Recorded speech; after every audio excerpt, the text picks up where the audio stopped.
करवा चौथ का व्रत। बहू सुबह उठी, जल्दी जल्दी घर के काम निपटाए, नहाई, सिंपल सूट पहना और स्कूल के लिए रवाना हो गई। और स्कूल से 1 बजे छुट्टी लेकर आई। आकर देखा तो जेठानी कहानी सुन चुकी थी और दूसरी औरतें भी कहानी सुन चुकी थी। तो उसने खुद ही बैठकर कहानी सुनी, सासू के पैर लिए, चाय बनाई, चाय पी, फिर वही घर के कामों में जुट गई। क्योंकि वर्किंग वूमेन सजने संवरने का किसे टाइम। सुबह ही सूट पहनकर चली गई थी, वही सूट पहने रखा और अपने घर के कामों में बिजी हो गई। शाम को सासू माँ ने कहा, चावल दाल बना लो। चावल दाल बनाए। 8:30 बजे चांद निकल आया। तब तक घर के काम ख़त्म नहीं हुए थे।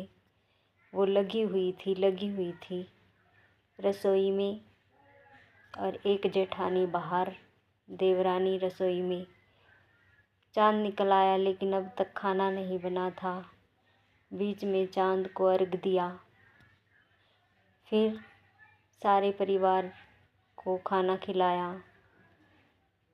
4 भाई, सास, ससुर, बच्चे, टोटल 15 मेंबर। चांद निकल आया 8:30 बजे, लेकिन फिर भी 10 बज गए।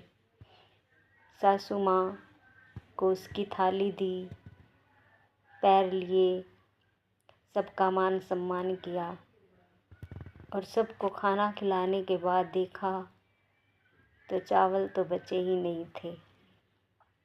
फिर भी किसी से कोई शिकायत नहीं, कोई गिला नहीं। चुपचाप थाली में रोटी रखी, खाई और सो गई। ये था करवा चौथ का त्योहार उस संस्कारी बहू के लिए। संस्कार होना, संस्कारी बहू होना, परिवार में रहना, संयुक्त परिवार में रहना, कदम कदम पर खून का घूंट पीना, चाहे त्योहार हो चाहे बार हो, समझौता केवल उसी को ही करना।